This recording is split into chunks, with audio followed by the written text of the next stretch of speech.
Hey guys, me Ryan here at the Toon Con for the Buttery Show. We're here with an iconic legend himself, the voice of the amazing Spider-Man himself, Dan Gilvezan. What's up, Dan? Wow. Hey, man. How you doing?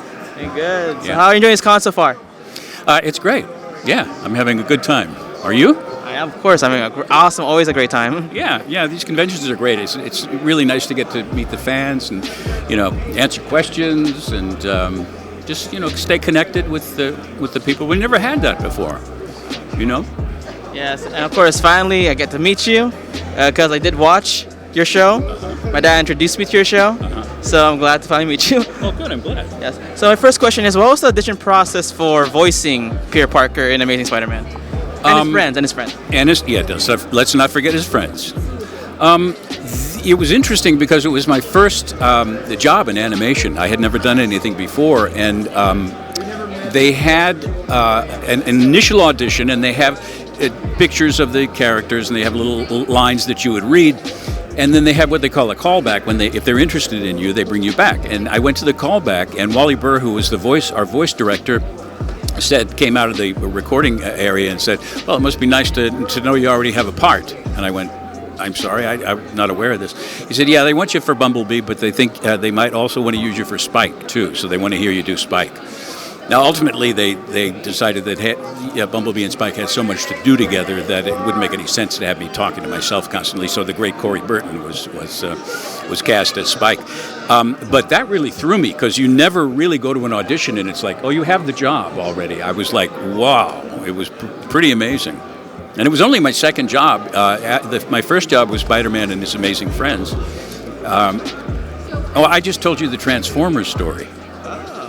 I jumped from Spider-Man and His Amazing Friends. Spider-Man and His Amazing Friends was my first job in animation, and I was just thrilled to get that part. I mean, everybody in town was up for this show because it was Marvel's first in-house production. They'd always licensed their characters out to other animation companies, and Stan Lee was not happy with what they were doing, so he said, "We're gonna do it in-house." And so he came out with a small crew. And one of their very first projects was Spider-Man and His Amazing Friends. So it was a big deal because Marvel. This was the beginning of Marvel Studios, really. So I somehow ended up with that part, and I stood next to Frank Welker, who was one of the greatest voice actors ever, and learned so much just standing next to him. And I had Kathy Garver on the other side, who has been in the business since she was a little kid. So it was a great experience. It was a lot of fun for me. Sorry for the veer off into Transformers world, but that was also an important thing to me too. I mean, speaking of Transformers, how's it like voicing Bumblebee? It's great. I've been working with a company called Roboson, and they're producing these robots, these small robot toys. I hesitate to call them a toy. I mean, they have like 34 servo motors in them. They do everything. So I've been using my Bumblebee voice to do it, and it's still pretty close because I haven't smoked, I haven't drunk too much, and my voice has stayed pretty much the same. So if I pitch it up a little bit, you got Bumblebee.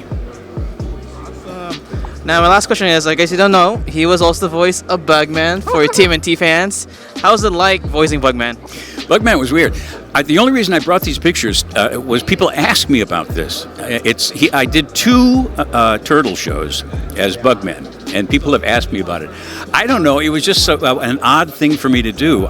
To be honest with you, I barely remember the voice. I know he was Rick Braxton or something before he was Bugman, but it was.